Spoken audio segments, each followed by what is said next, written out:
Pikachu? I don't know.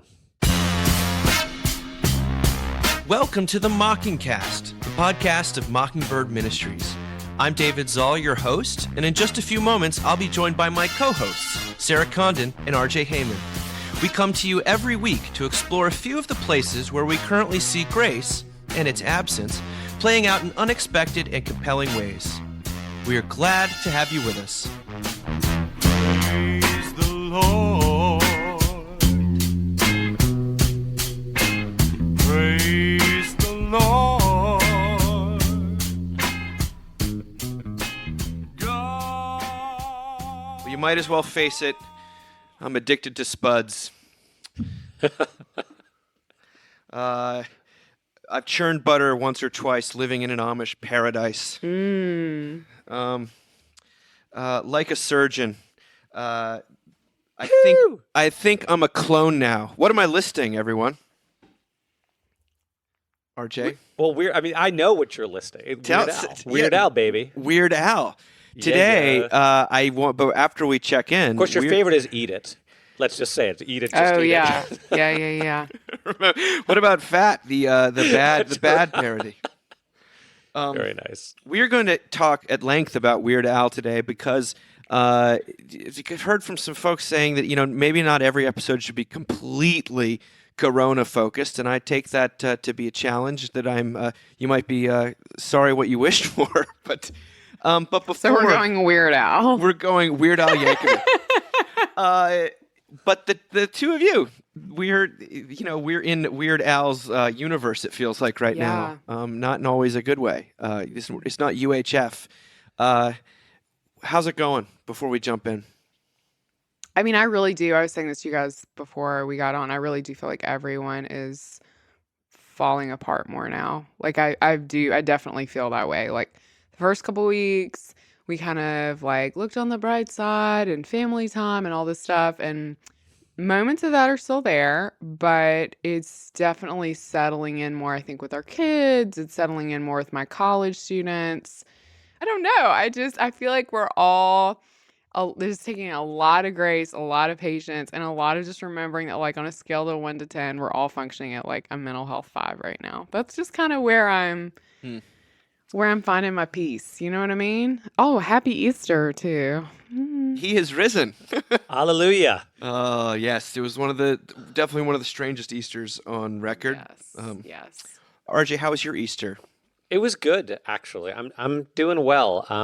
I pre-recorded our Easter service, worked really hard on it, but I was really happy actually with how it turned out. And yeah, so did that and then had a congregational Zoom meeting, which was fun, that a bunch of people showed up for, and people were wearing their hats. And we had a number of people hid little Easter eggs in their video frame, which was kind of fun to find. Sweet. But I feel like in spite of everything, we had a good Holy Week and a good Easter, and just kind of taking a little bit of a day of rest today and probably tomorrow. And but generally, we're hanging in there. We're doing okay.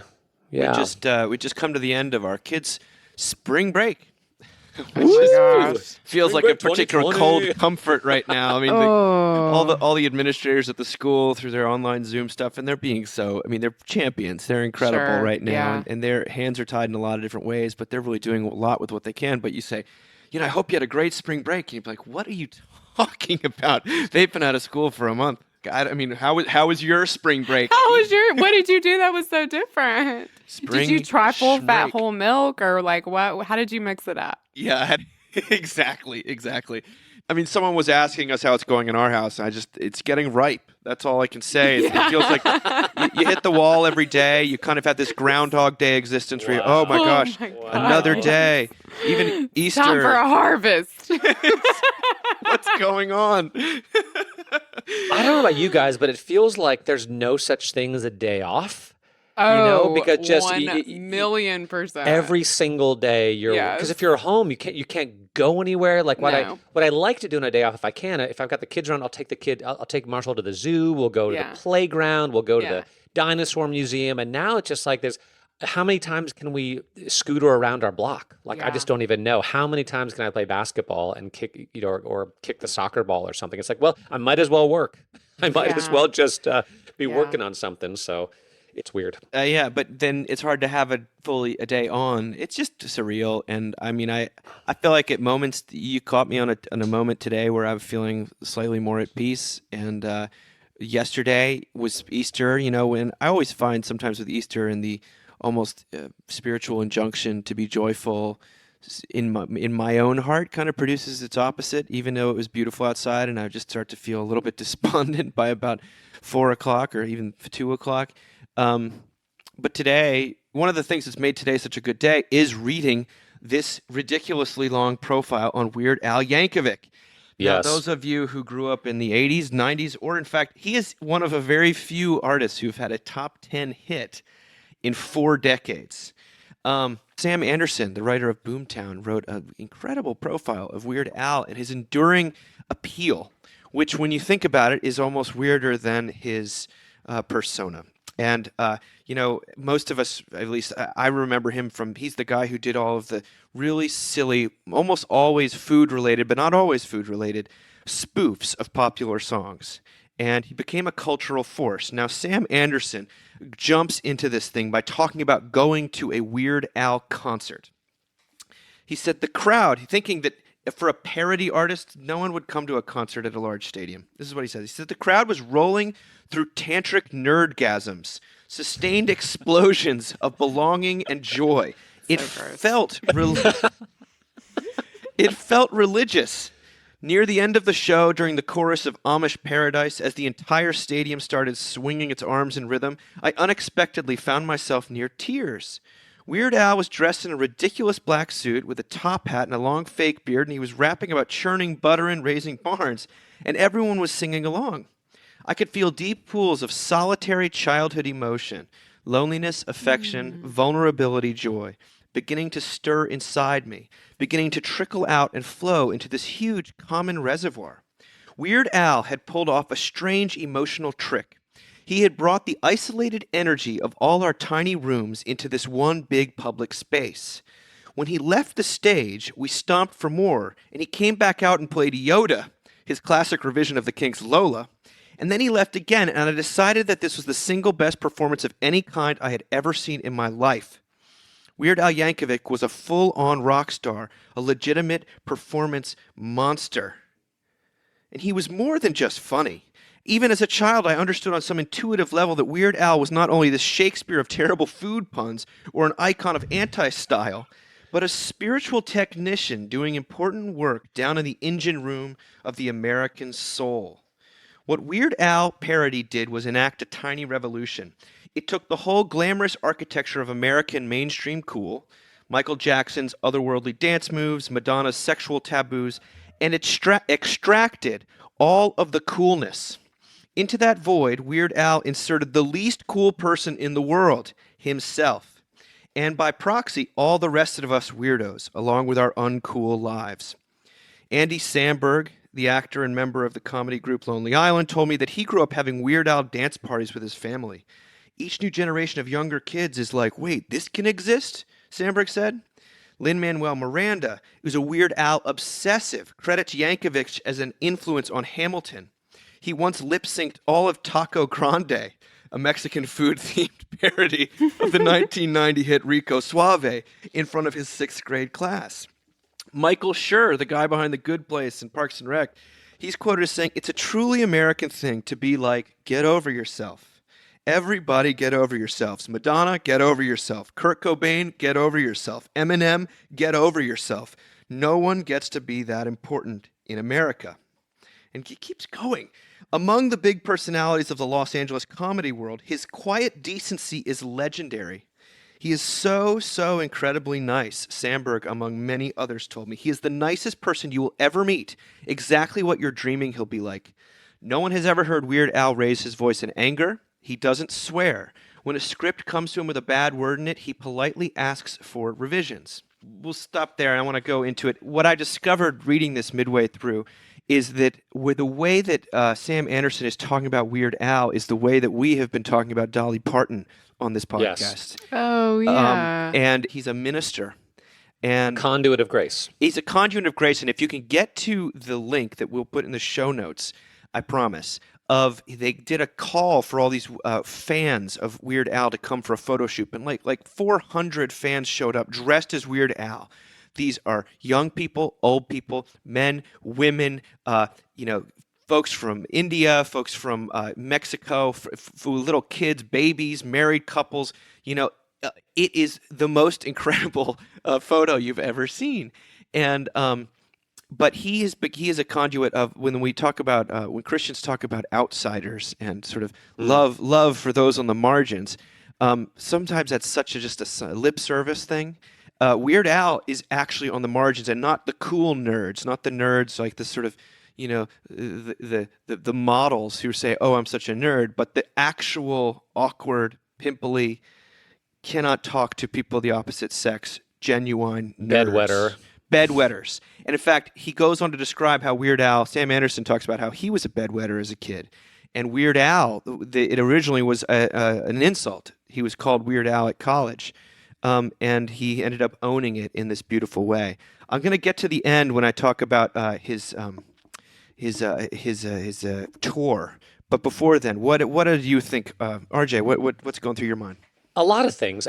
I think it's a real encouragement to just love what you love and admit what you love, that probably the best thing you like is actually the worst thing you like.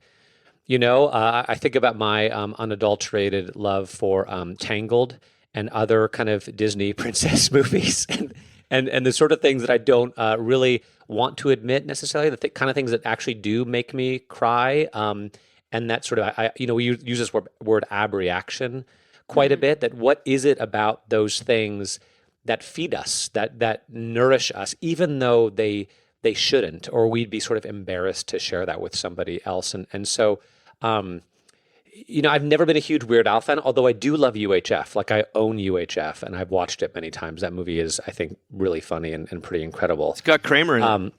It does, that's right, and Victoria Jackson and a whole bunch of other sort of B-list movie stars, C-list movie stars. But just to give yourself the freedom to love what it is that you actually love, because that's where if you can tell that story, I mean, maybe this is for preachers, really. If you can tell the story and connect with why it is what you love that you actually love, and why it speaks to you, why it feeds you, why it heals you, you might actually be able to communicate with another human being. There's something about the personal and the particular that ends up being very universal in a strange way. And then just to make the connection more explicit between what he's talking about and between Christianity, it just makes me think of what Paul writes in 1 Corinthians 1 when he says, God's foolishness is wiser than human wisdom, and God's weakness is stronger than human strength. How he says, consider your own call, brothers and sisters. Not many of you were wise, not many were powerful, but God chose what is foolish in the world to shame the wise, chose what is weak to shame the strong, chose what is low and despised, things that are not, to reduce to nothing things that are, so that no one might boast. So this idea of chose what is weird to shame the normal. Yeah, that's exactly right. Chose the bedwetters, chose the weird, chose the outcast, the 16-year-old pale, scrawny college freshman. It was very powerful. Because again, I don't know if I necessarily connect with Weird Al, but I don't know if I would allow myself to connect with Weird Al, because it seems so frivolous. Like, how could you spend your money on a CD that's just a gag, is a spoof and not serious? And yet it's beautiful.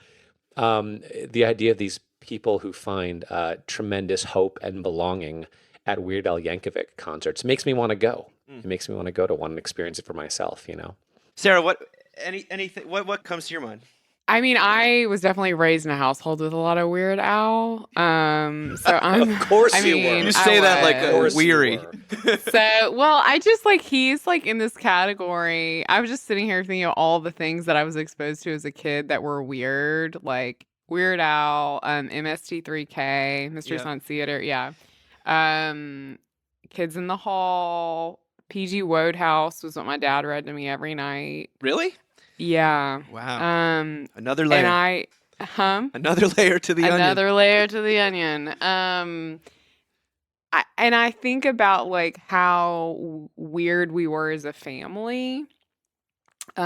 Just we were so weird in Mississippi. And I have friends who've known me my whole life who grew up in my neighborhood who have since said to me, you guys were always the weird family that our parents were like in kitchens, like, we don't know about that family. You know, I mean, we were literally the Taylor Fergusons because my mom didn't change her last name when she got married. Like, just that was so weird, you know, and then it was like, you know, they both were from home and the sense of humor obviously was like very specific and like, I just try to picture what my parents would have been like at like neighborhood parties. And I'm like, I don't know. There's this story. This is like not even relevant, but there's this story about, I was one of the big, it was a New Year's Eve party they had at the club and like everybody's down there and, you know, partying. And my dad's not a big, he loves parties. He's not a drinker. And he felt like my mom was down there too long. So he just called the cops and said that the party was noisy, even though it wasn't. So they shut the party down. Like, they were just and as an adult, I'm so thankful for it. As a kid, it was hard because it was like, why do I know these things, right? Like, why do we have these magazines and these books sitting around? Why do I know these things? And then I get made fun of in class because I ask these really nerdy questions or I'm like really interested in something everyone else thinks is lame. And I can remember saying to my dad one time, why are we like this? And he said, because we didn't raise you to fit in. And like that's a thing I think about a lot in raising children now. And, you know, our kids are such a product of our genetics and they're so quirky and funny and, you know, have these really specific like interests and they both overshare. And I mean, Annie today, we had a friend over for Easter lunch and 6 feet away in the backyard, which I know everyone's like, that's not good enough. But look, he lives by himself and we love him and it's not your backyard, whatever. We're doing the best we can with this. Mm-hmm. So we had him over and Annie was like really pissed at us yesterday because it was like a holiday day. So like you do the lunch at 2 p.m. kind of thing. Mm-hmm. So she was on her kindergarten Zoom this morning and she goes, and that her teacher was like, how was Easter? Remember, Annie's at the church school where her dad's a priest, right? She's like, how was everyone's Easter? And everyone's like, it's amazing. I love Jesus so much. And then Annie got on. She's like, Mr. Joseph came over and no one fed me lunch. I was like, oh my God, she's our kid. I don't know. There's something for me, like having been raised in that kind of culture, like it is hard as a kid, but it's also really beautiful as an adult that I don't know. I feel like I wouldn't be as like free as I am if I hadn't been raised like listening to Weird Al and like seeing the kids in the hall, you know? I don't know. There's just something really like, there's a gift there that like I'm only realizing as I become an adult. I think that's really well put. I've felt the same way. I mean, I was the kid who my dad wasn't like the other dads, you know. Just Right. And anyone who knows my father at all, they know that that's true. He was not Right. he was such a incredible role model in so many ways, but not in the sort of teach you to throw the football kind of way or be Yeah. stoic in any way. Yeah. Yeah. And yet I feel like that stuff is just it was authentic to him. It wasn't like he was trying to be weird. It was Sure. just who he was. And I get more and more grateful for it as I get older. I want to read to you the part about his ministry in action because it struck me as this. It honestly is enough to kind of make a person cry. And to really illustrate what grace in practice looks like. It looks like a Weird Al meet and greet. And this is what they talk about. He goes on tour with Weird Al, and he says Weird Al really stayed to himself for most of the tour, except for late at night, after the shows, when he would interact with fans in an elaborate VIP session.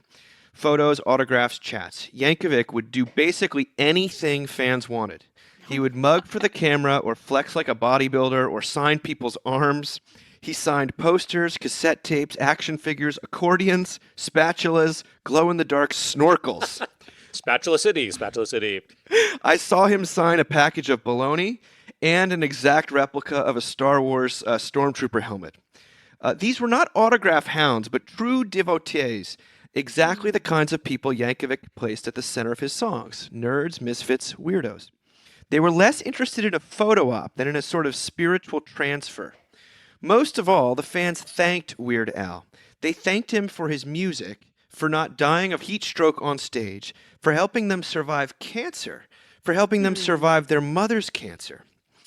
I got introduced to your music when I was going through struggles in my life, said a young balding man wearing a brown suit, and the word struggles was surrounded on all sides by an unfathomable gulp of feeling. You helped me pull through. Weird Al listened with deep eye contact. Thank you, he said. That means a lot to me. Thank you for all the joy you bring to the world, said a woman in Minnesota. Thank you for making my best times brighter with your songs, said a man in North Dakota. Thank you for letting us all be ourselves. Thank you for you being you. Weird Al's bond with his fans is atomic. He will stop and speak with them anywhere, at airports, outside the tour bus, for so long that it becomes a logistical problem. The fans approach him like a guru, and Weird Al responds with sweet, open, validating energy.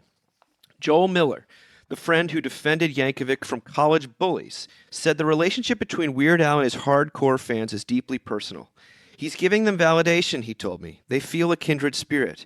When they're at his concerts, they are in a safe space. They're able to be stupid or outlandish or whatever exactly as they want, and nobody judges them. In fact, it's the opposite. People appreciate them for what they are, not for what they aren't. The connection is so deep that it is more like a merging. And after a while, it struck me that Weird Al has basically spent his whole life making his music for exactly these people, which is to say, his childhood self. For many decades, he has been trying to delight Alfred Yankovic, the bright, painfully shy kid who grew up alone in his tiny bedroom. For the benefit of that lonely boy, he reshaped the whole world of pop culture. His ridiculous music sent out a pulse, a signal, and these were the people it drew, the odd, the left out. A crowd of friends for that lonely kid. As I watched him with his fans, sometimes I felt as if Weird Al was multiplying all around me, multiplying inside of me. We were one crowd, united in isolation, together in a great collective loneliness that once you recognized it, once you accepted it, felt right on the brink of being healed. I mean, that was not what I was expecting for an article about Weird Al. I was... You know what this makes me think of, though, that I have to say is it makes me think that we really have to respect what our children love. Like, one thing that's come out of this time together is like, and we've known this about our son for a while, is that he loves Pokemon, like loves Pokemon. And it's so, if you've ever watched Pokemon, it's so freaking intense that like sometimes I'm like, all right, we gotta take a break. Like, there's a lot of like loud, high pitched crying, and yeah. And because if you ever watch these little animals and they're really loud, and like there's these Japanimation women with like big boobs and small waists that like I'm not sure that's a good image. You know, it's like a whole thing. And so during this time that we've all been home, we've like let each other pick out movies. And he was like, I want to show you guys a Pokemon movie. Like, we've always avoided it. He's like, I want you to see what a Pokemon movie is like. And like, what I didn't realize is like the main character, I can't remember his name. Pikachu? No, it's his like it's like the main trainer. I don't know. Like part of his deal is that he's like really, really close with his mom. Like his mom says stuff to him like, "You're my whole world." I mean, it's really melodramatic, you know? But like we were watching with Neil, and like when that part happened, he came over and sat by me and grabbed my hand, and I was like, this means like this is speaking to him emotionally on such a deep level. Like, it would be awful to not let him have this and to not like watch it with him and to not. So like yesterday I sat down with a Pokemon book. That kid has not learned any third grade math from me, but I can tell you about water type Pokemons now because I was like, I'm gonna try to figure this out because I love him and he loves this, you know? Incarnational ministry. I know. That's as close as I get. But I do think there's something about like what, I mean, RJ is totally what you said at the beginning. Like, it's like, you should love what you love, you know? And as parents, I think sometimes our tendency is to really kind of steer our kids away from different things for whatever weird anxieties we have that we're totally projecting onto them, you know? Yeah. Instead of just saying, like, what is it? Like, tell me why you love this. Like, tell me why this thing, like, moves you. I don't know. No, it's always the question is why do you like the music you listen to? You like, not Yeah. what should you listen to. That's a Right. that's a secondary, possibly a tertiary question. Right. The real perceptive, gracious question is that what is it that's speaking to you about this? Even though because to me it looks ridiculous and Yeah. or just histrionic or that I watched Pokemon with my kids a couple times and I just had to leave the room. It was so intense. Oh, it's really intense. But- It's like a telenovela. There's a only connection Japanese. happening. Yeah. Yeah. RJ, I cut But you hey, off. I mean, but John Wick is no problem. I mean, just comparison. I'll watch John Wick for days. But Sarah, it did strike me. Pokemon Go is maybe the best social distancing activity I can think of. Just like take a walk, keep your distance, and catch them Pokemon all. people have been social distancing know? for a while They now. have been.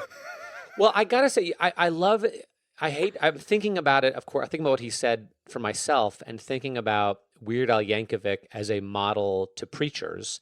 And I do think if you can preach to your childhood self, Oh, that's so about good, that's RJ. about the best you can possibly do, Yeah. right? And actually, at the end of the day, honestly, that's all I'm ever actually doing. Right. Is I'm saying, what does Jesus have to say today for my childhood, scared, lonely, ashamed self? Yeah. So I think that's something I will take away.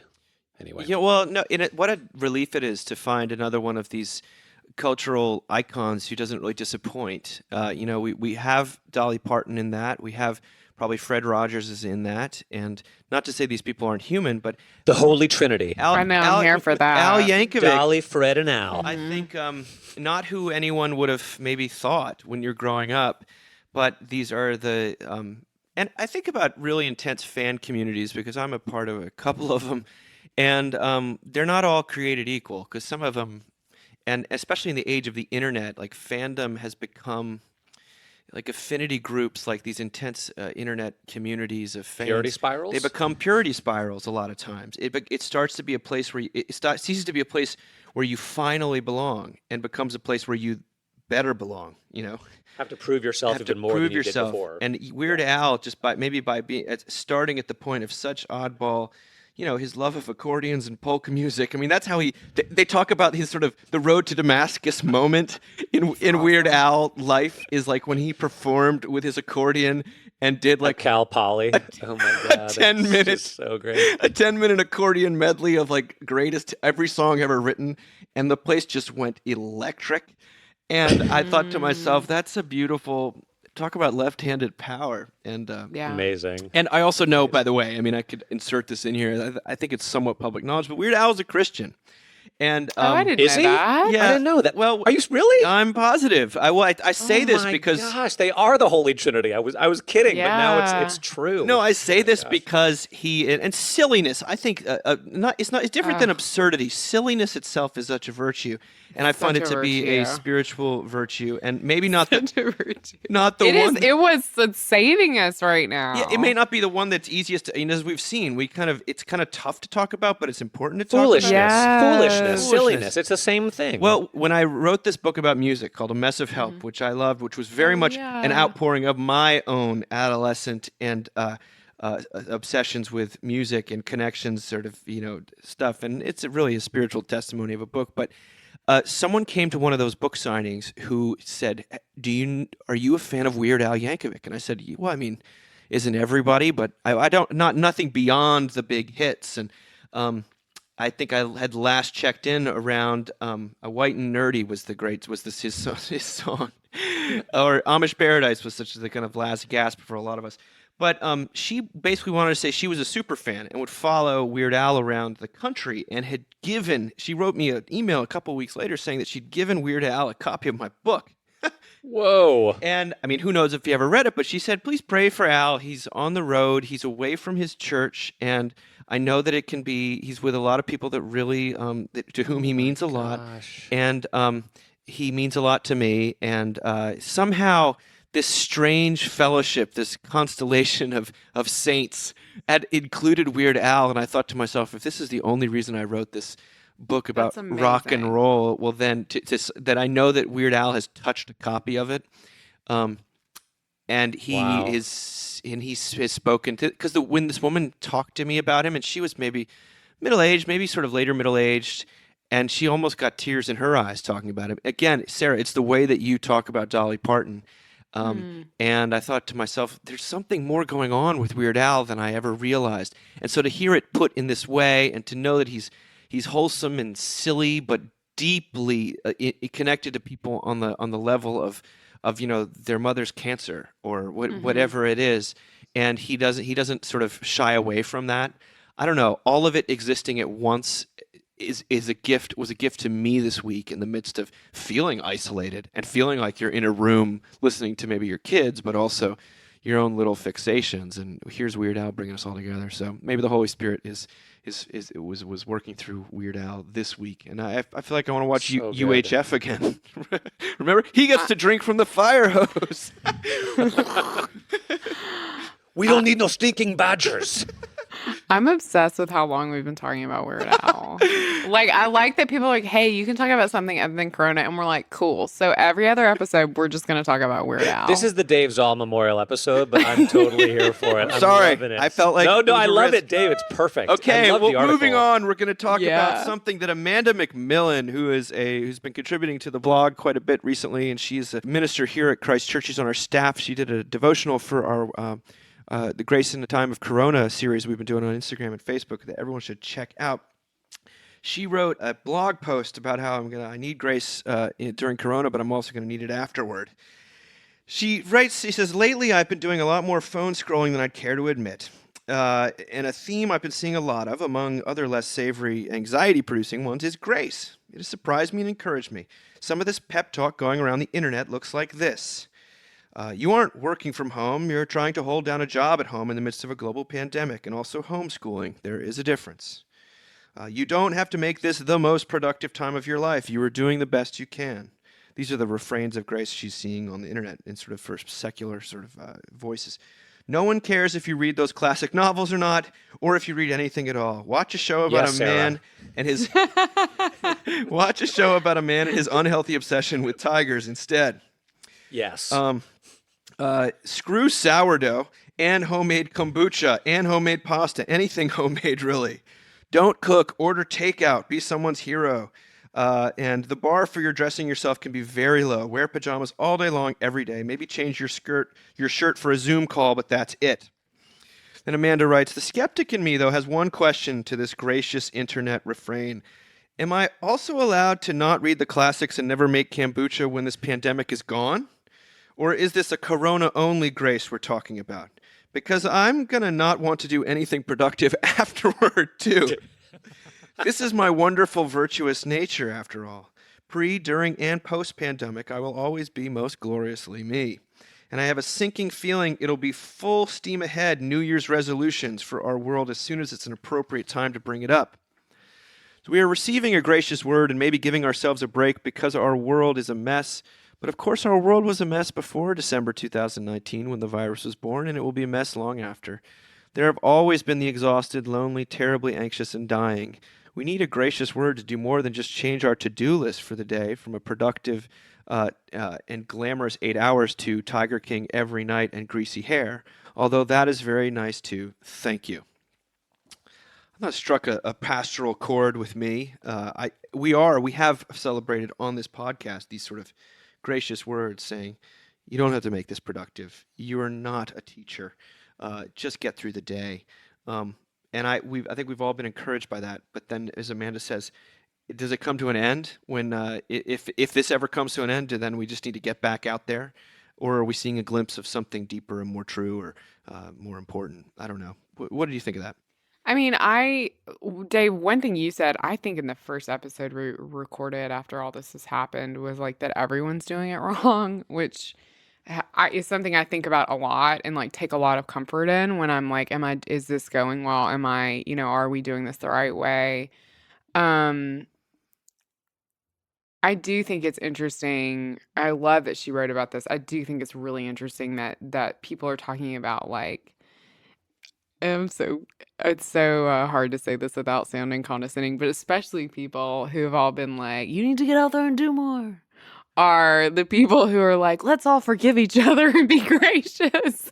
I mean, there's especially sort of the left part of the church that often is the part that's like telling us we've got to do more and work harder and be better and serve our fellow human being, and now there's like this, oh, just take it easy on yourself and your mental health and wellness. I'm like, girl, my mental health and wellness was not good a year ago, but you were telling me I need to be down at the food bank every day and worried about the healthcare crisis. So, like, there's part of me that hopes that, like, maybe a couple folks hold on to that because, I think we all need it. I think this is a really good word that we need to be thinking about because she's totally right. Like, these think pieces that have come out that have said, we all need to like rethink our capitalist ways and we all need, once this is over, don't just go back to the way things were. I'm like, honey,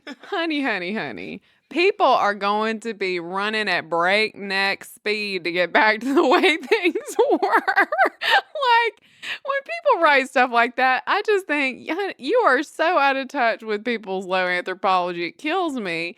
And so I think what I want to say is I think that's impossible. But what I love what Amanda writes here is maybe it would be possible for us to say it was really nice when I was able to give myself some grace, when I was able to get some grace from maybe my neighbors, maybe my family, that I couldn't do all the things.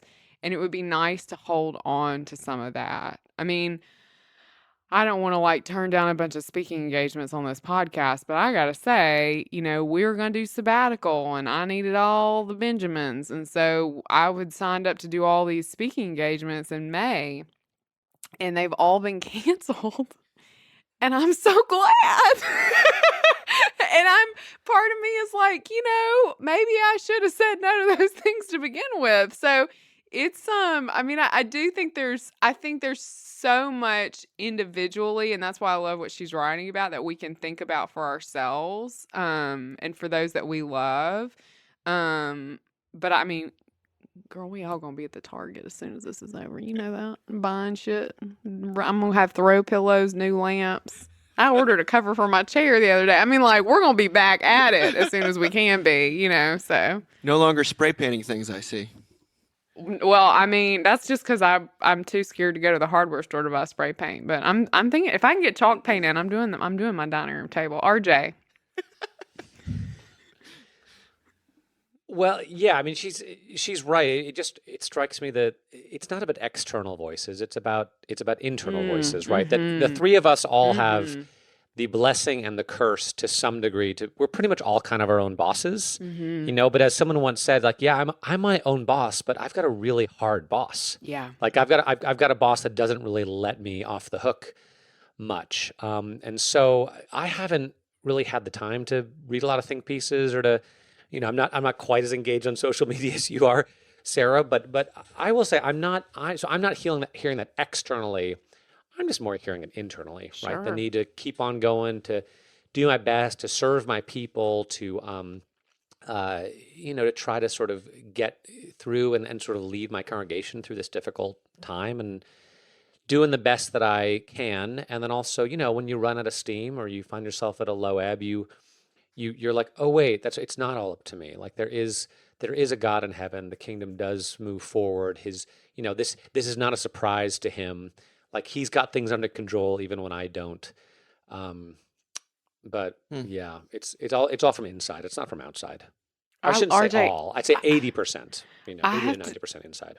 I just think that's like so perceptive. I mean, I hadn't really thought about that it's so internal and that, I mean, I kind of need to hear what Amanda's saying for myself, just like right now, because it's just like, I mean, this past week, I had the grand idea that our church should give everybody. I told Dave, I told you about this, Easter in an envelope, and so I saw it. I saw it on Facebook. I was very jealous. I was like, "Those so Holy Spirit let me won Easter. so let You me guys tell won you Easter." how ugly this past week was. So it's 350 households, and and my friend came over, and we both put on those masks and gloves to pack them.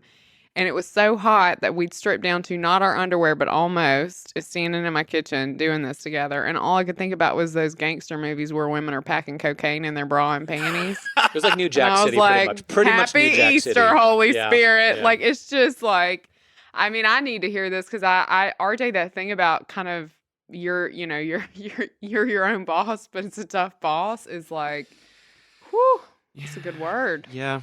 Well, I mean, I do want to celebrate, or at least note that we are getting these sort of injunctions. It's okay if you're not producing. It's okay if these things, and No, it's not. at the same time, it's these churches are still raising budgets, so are nonprofits and all that stuff. And Oh my those gosh, voices are in yes. the back of your head, and But what Amanda says is that the deeper truth that this is revealing about not just our world or the nature of life, but our own personal drives and things like that, and that we need something more than just a shuffle of priorities. You can tell she's a preacher if you read the end of it, and so yeah, I needed that myself, knowing that we are just I do feel that this is a spiritually a tremendously ripe time. I think that people are asking questions. There is a sort of a things are closer to the surface, or at least they have been, with uncertainty, with death, with real questions of life. And so you want to sort of maximize, and then again optimize, I guess. And then all of a sudden you're back into the very thing that you're trying to offer a relief to, a word of grace to. So I thought another thing that appeared on our site this week, it certainly has been inspiring our writers on Mockingbird. Those of you who aren't checking out our blog on a daily basis are missing out. Todd Brewer wrote something about lament, because there's, in the midst of this crisis, there's been, rightfully so, an uptick in people praising or trying to reclaim the language of lament as something that Christians and just Judeo-Christians are really have access to, in terms of just asking why. The most high profile of these was N.T. Wright wrote something for Time magazine. According to N.T. Wright, Todd writes, "Lament is the best resource we have in these dire moments. For Wright, what Christianity offers is not an explanation of the meaning of the pandemic, or even a comforting sign of relief, but it simply offers an avenue to ask God why, and to not get an answer, to, quote, wait without hope." Now, Todd is picking a bone with this idea. He says, in contrast to Wright and the Psalms of Lament, the New Testament holds sorrow and comfort together, bound by a confident hope in God's providential goodness amid disaster. Left to ourselves and the burden of our circumstances, we are indeed hopeless, but Christianity hopes for what is not seen and believes in a God who gives life to the dead. Our faith exceeds mere sorrow in ways that are incongruous with reality. Where others see only death and decay, Christians see beyond the grave. Those outside the church grieve for those who will never return. For the Christian, sorrow and hope coexist in ways unimaginable to the world. The dead are those who are asleep but waiting to be awakened by the Lord. Death is not ignored or reduced, but nor is it a one-way street. Instead, our sorrow is transfigured in the hope of the resurrection. Now here's Todd's finishes with a really pastoral note. He says, in the midst of a pandemic, it can certainly feel as though God is hidden from us, lurking afar in some other part of the world. It's getting harder every day as more and more people we know, and perhaps we ourselves, get sick. By the way, Todd is in New Jersey, where he's not just whistling Dixie in a place where this isn't happening. But the experience of a distant God is not the same as what God is actually doing. When the horizon of Jesus' life-giving death is forgotten, all one is left with are prayers of lament that place God on trial. Why do you stand far off, O Lord? Why do you hide yourself in time of trouble? Instead, what is known about God is more than what appears to be true right now, that he sent his Son to make all things new. Jesus did not suffer with us, but he suffered for us to overcome death and take away our fear of it. That is who God is and what God is up to now. Now, that is a controversial word in a midst where, and I'm going to reference something that Anne Lowry Forster also wrote for us a few years ago, because there is and I think the three of us are very much advocates of the ministry of presence, that you get in the room and you're with people in the midst of their sorrow. I mean, Sarah, you have that incredible story in Churchy about just showing up when your friend's father died, and you just sit there and you're just there. And that is often so much better than opening your mouth or trying to say something. And yet, to act as though Christianity has only questions and no answers. I think I saw another thing, and it's almost always, frankly, on the left side of the church. It's like, we are not a people of answers, but of questions. Or like, we welcome those who have Lord Jesus, questions I'll and just sleep questions. in and have brunch in my bed, for God's sake. I get what they're getting at, though. They want to talk about an openness, and they're not going to come down on you if you're expressing doubt or open-endedness. However, in the midst of a pandemic, I don't actually need more questions. No, I need an answer. I need some. Give me. There's so many questions right now. Give me something to go on, right? We don't know if a vaccine's coming. We don't know if we can get it from takeout boxes. I'm worried about the neighbor's dog getting close to me. I don't need more questions, and I certainly don't need them about the risen Lord. Sarah, come sit with me in your questions, and we will just. I'm just like, let's walk us alongside each other in our questions. You want to just.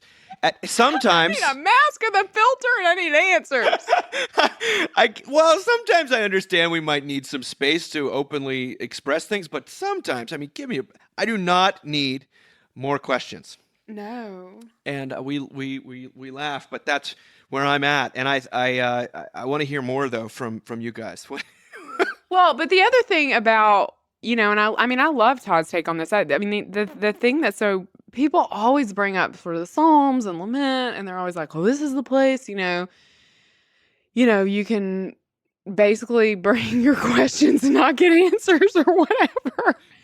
And it's like they miss the fact that like every psalm also has this beautiful thing that's basically like, "But you are God, and I trust in you, and I know that you want goodness for me, and I know that you love your people," and like that's also in there, right? And so we need to actually like swim in those waters as well. We need to find our rest there, because I can't find rest in questions right now. And I think, we get into these very complicated questions. I mean, I feel like I've said this on the podcast every week, I've said it too much, and I know that, but this is a very difficult time for y'all who don't preach suffering to your people. It's a very difficult time because you don't know what to say. And if you haven't preached individual suffering, especially, then you really don't know what to say. So if you haven't preached to your people 2 years ago about job loss, divorce, drug addiction, adult children that don't speak to them, then it's real hard now that you've got to kind of pony up and speak about all of those things in the midst of a pandemic. But that's what you have to do. You can't come at them and say, "Oh gosh, well we just, theodicy and more questions." You have to preach. I mean, I just love what Todd says, that it's not that, in some ways it's not even that we suffer with Jesus, it's that Jesus suffers on our behalf. Like, please let me take a nap in that, It's not let just me find my answers there. God is not just with us, God is for us. Yes. And those if you lose either of those things, I think you've lost a big thing. But I'm done if I lose either of those things. I'm done. But the for part is it cannot be.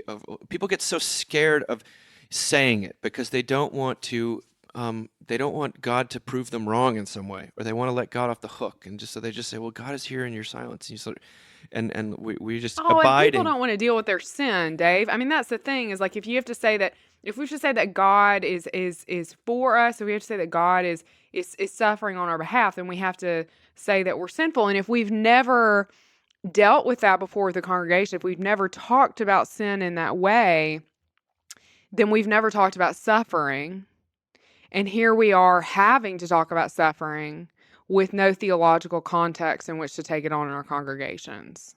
I mean, that's what we're seeing, frankly. I mean, that's where this is going to be very hard for people.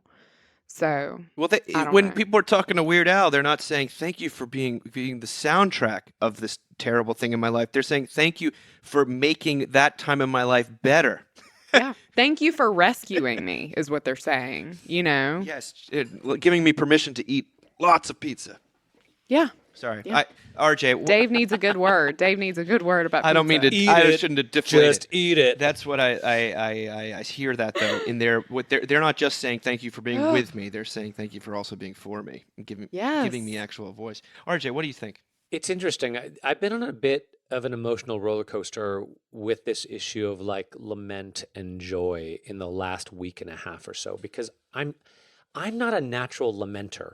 Mm-mm. I'm not a mourner. You're not. I'm really not. And sometimes I've wondered, like, is there something wrong with me? Am I, because I'm an emotional person. You? I'm very emotional. Totally. What? Totally. Shut up. But I'm not Like a a mourner. Pokemon character. And for the longest time, I thought, well, it's just because no one close to me has died, right? I haven't lost a sibling or a parent. And then my dad died, and I didn't really mourn that much or lament. And it's been a year and a half, and I'm like, well, it'll come. Maybe it will.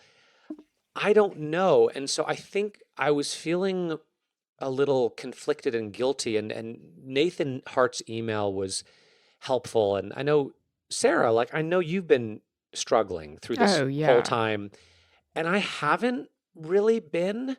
I will say I read the N.T. Wright article, and I thought the T.S. Eliot poem, Waiting Without Hope, I actually used that on my Palm Sunday sermon, because the truth is we can hope for the wrong things sometimes, right? absolutely. That's what Palm Sunday, we can hope for the wrong things, we can love the wrong things, we can put our faith in the wrong things, and that's the story of Palm Sunday, right? Expecting Jesus to be something that he's not. And so I found that to be very helpful. But this whole lamenting thing, I guess I have this fear, like, am I just a Pollyanna? Am I just every cloud is a silver lining kind of person? I don't think I am. And so I received Todd's piece as a word of grace to me personally. And I did find, when he quoted Paul, 1 Thessalonians 4:13, he didn't quote him, but he mentioned that verse, and I looked up. Paul would have failed a pastoral ministry class. He would have. I mean, here's what he says: we don't want you to be uninformed about those who've died, so that you may not grieve as others do who have no hope. So he's basically saying, if you grieve, it's because you're uninformed and you have no hope. Now, I don't want to take that. I would never say that to a grieving person, although apparently the Apostle Paul had no problem doing so. I think where I am right now with it all is what Paul also said in Romans. Rejoice with those who rejoice, mourn with those who mourn.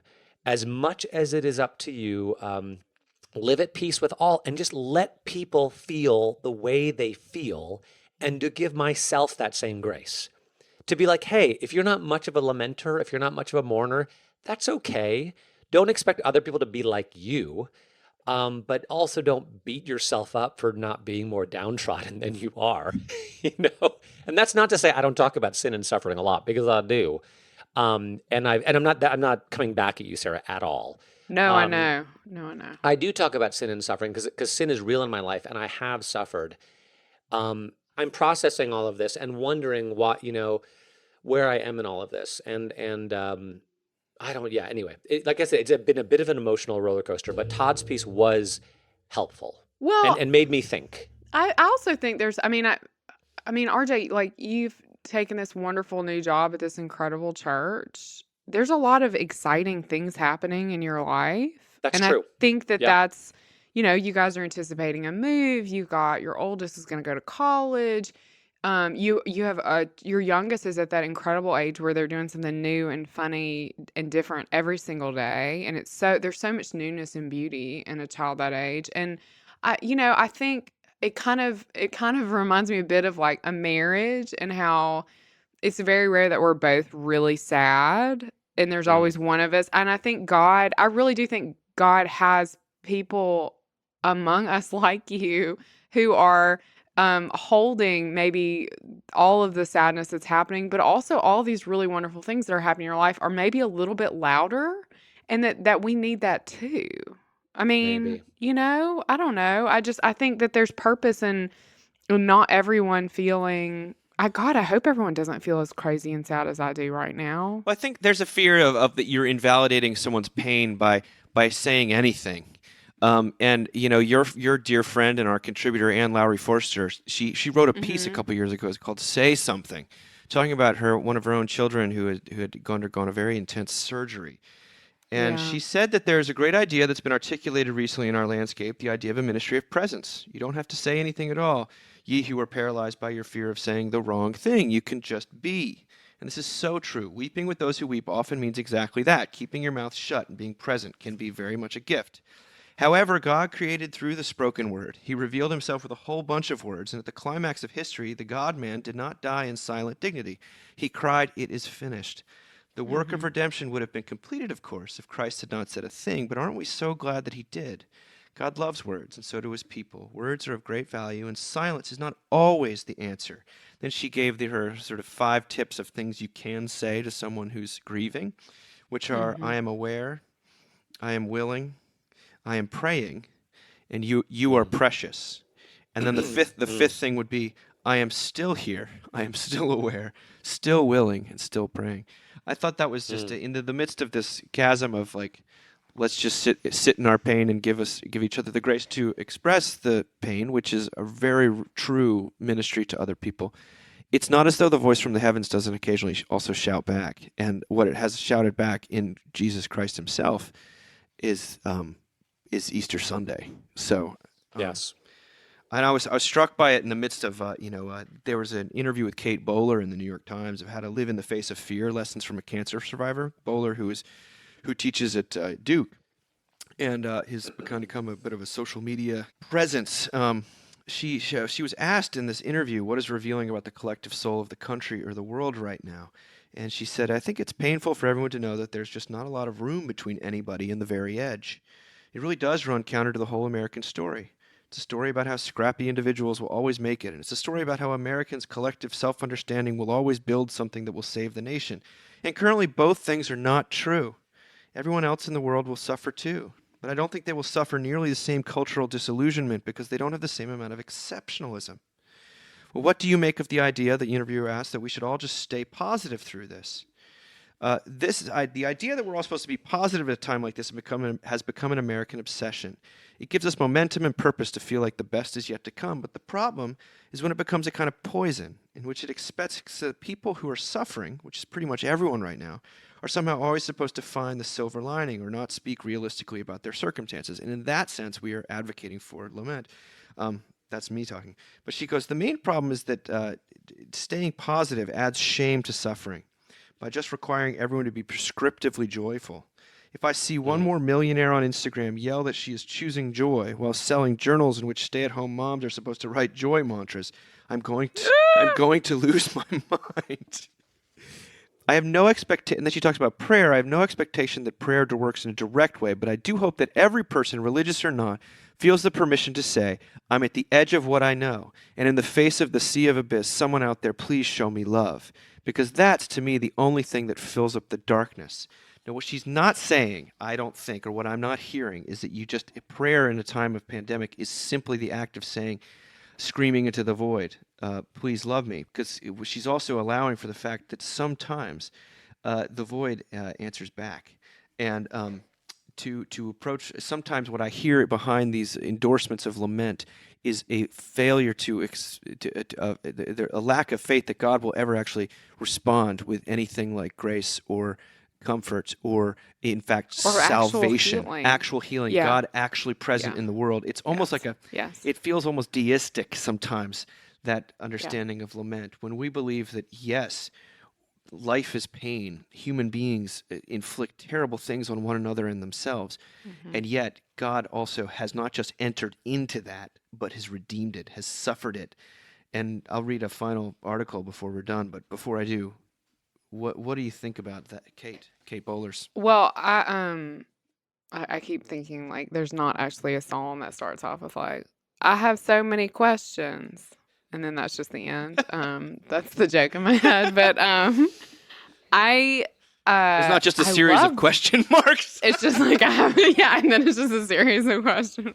I have so many questions.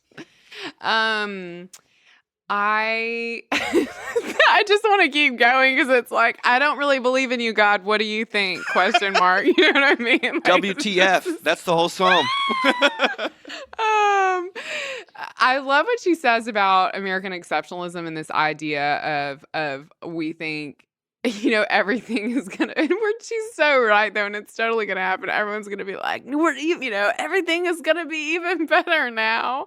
And this idea of like what if the best is yet to come, and I do think like what if the best has already happened? I don't know, there's a part of me that like wonders that, because I do think fundamentally, when we transition back into what is beyond this, it sounds like it's going to have to be different, at least for a time. And so, but then I also think like what if our version of what the best is so misconstrued and so individualistic, that what if this time is kind of us actually figuring out what the best is? I don't know. Like I do think some of that is like happening certainly in our relationships with the people that we're living with, if we're lucky enough to have people in the house with us.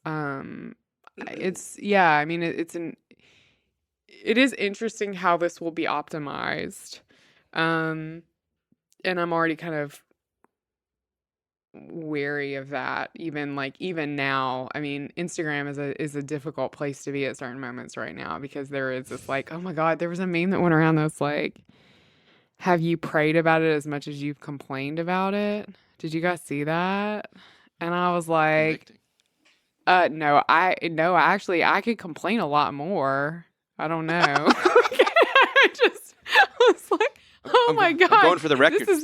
No one's praying after they read this record. So, I don't know. It's hard. I mean, Dave, I really do like cling to what you said. Like no one's doing this no one's doing this right, Like there's so much mercy and grace for us to be found in that, and to be found in, I mean, I don't know, to be found in Easter. Like I keep thinking about, we're all in the same sort of liturgical boat where Easter lasts for 50 days, and that feels like a real gift right now. Like that feels like a real transition right now. And I don't know if that's just my brain kind of trying to optimize like New Year's resolutions, but like today I felt better, and I took a walk before the podcast, and I thought and prayed about the fact that I actually believe that Jesus can enact real healing in our lives, real physical healing in our lives, real emotional healing in our lives. And that I'm really clinging to that right now, for myself and for people I know who are sick, and for people I know who are pastoring churches in New York City. And I don't know. I mean, that's kind of where I am. The part of this article I liked the most, that I resonated the most with, was when she talked about having a morning plan and an evening plan. Because I'm not a lamenter, but I am a worrier. And when I wake up in the morning, first thing, usually pretty early, the first thought that runs through my head is something that I need to get done. The first emotion I usually have is worry, is anxiety. But my morning plan is, okay, set it aside, go make the coffee, take a shower, have a cup of coffee, and see how you feel, Yeah. and sort of, I've done enough mindfulness stuff just to sort of hopefully let emotions, not try to chase them away or hold on to them, but to realize that I'll feel differently 20 minutes from now than I do at this moment. And then the same thing at night. I think my wife and I, we often break this rule, but we have found it's not a great idea to have any kind of serious conversation after a certain hour, because it's just not going anywhere good. Wait for the next day.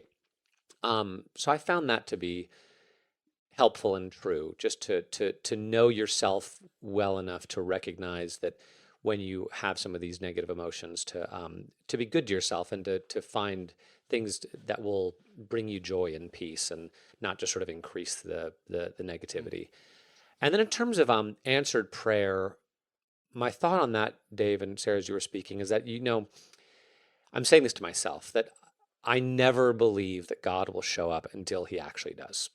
Like, I just don't, you know? And then he does, and it's a miracle. It's like, oh my gosh, God does actually answer prayer. God does actually care about me. God will actually and is actually providing for my needs and the needs of my family in a way that I could have never possibly imagined. And my hope is that as I get older and I encounter more seemingly impossible moments, because I know there's going to be more of them, that I'll be able to remember, the 3 or 4 or 5 times when I was like, how am I going to get out of this? There's no way God's going to show up. And to remember, but he did, but he did, but he did. And that will make whatever the current catastrophe is a little bit more bearable. That I'll be able to find a little bit more peace and hope in the midst of those difficult times. So, because it's true, because God has been really good to me. Wow. Well, I can attest to that truth in your life. Just kidding. Not kidding. Not kidding. Aren't we all self-saboteurs in certain ways? And I think I want to say one last thing. I think that the permission to lament often is directed at those, and it comes off as total grace to those who are raised in a church context or a faith context where they were told they were never allowed to express a negative emotion to God. Yes. And therefore ended up having a highly edited or curated prayer life in which any kind of fear was seen as a lack of faith, or it was rather than a sign of authenticity. And to that, we want to say, lament to your heart's content. God can take it. It is you are free to really let him have it. Where it is tipped over as a reaction, as an emotional reaction to a real reality, is when people say that that's all that there is in that moment is to lament. Because the truth is, we're not just a religion of questions, but there are some answers, not often in the ways we would prefer there to be. But the cross is a revelation of God. Easter Sunday, the empty tomb is an actual statement in history. And in fact, what this was brought home to me, and we'll close with this, is a very powerful reflection from a new writer named Josh Musser-Gritter, who wrote a piece called When Jesus Got Infected. And he's writing about Luke 5, when Jesus deals with a leper. And he talks about leprosy being, in infection, contagious. This is the ultimate contagion here. That the man was covered in leprosy. And the verse says, Jesus, if you choose, you can make me clean. At first, Jesus does not speak, Josh writes. And then he does something unthinkable, unimaginable. I will never read those words the same way again after this pandemic. And those words are, then Jesus stretched out his hand and touched him. This is Musser-Gritter speaking. As the foggy sadness of unknowing haunts me, as I stare at my Bible, feeling absolutely incapable to find a word to say to my weary congregation, I imagine Jesus standing there in front of me. My head is bowed to the ground in shame, like that leper, in guilt, in powerlessness. I am lonely and covered in fear and anxiety, begging for answers. And then Jesus reaches out his hand and he touches me. He touches all of us. Touches our despair, touches our isolation, touches our attempt to do the pandemic better than others. Apparently, there is one for whom social distancing does not apply.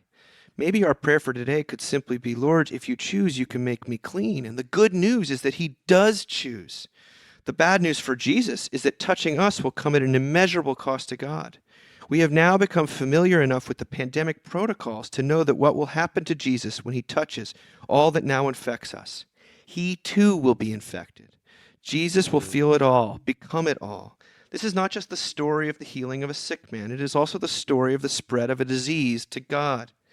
It was an early church father who said, Christ cannot redeem that which he does not taste. Well, now Jesus gets a golden corral buffet-sized taste of human brokenness. Jesus is covered in disease, covered in uncleanness, covered in sin. It's everywhere. He will carry the virus we gave him all the way to Calvary. But there on the cross, this virus doesn't have a snowball's chance. For the last enemy to be defeated is death. Death and all of its symptoms. Take heart, friends. Jesus will not quarantine himself from you. So good. Amen to that. maybe who knows what'll happen from this quarantine? Maybe Weird Al will write an incredible album. He hasn't already. Had to bring it full circle. That's I right. mean, We'll talk to you guys soon. Blessings to all to of talk you to you in the guys. midst of this. You as well, Dave.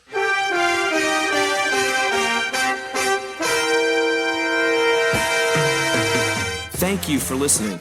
Remember, you can find us on the web at www.mbird.com. And we'd always love to hear from you at info@mbird.com. Audio production for the Mockingcast is provided by the Narrativo Group, and if you like what you've heard, please do drop over to iTunes and leave us a rating and review. Until next time. Praise the Lord. Praise the Lord.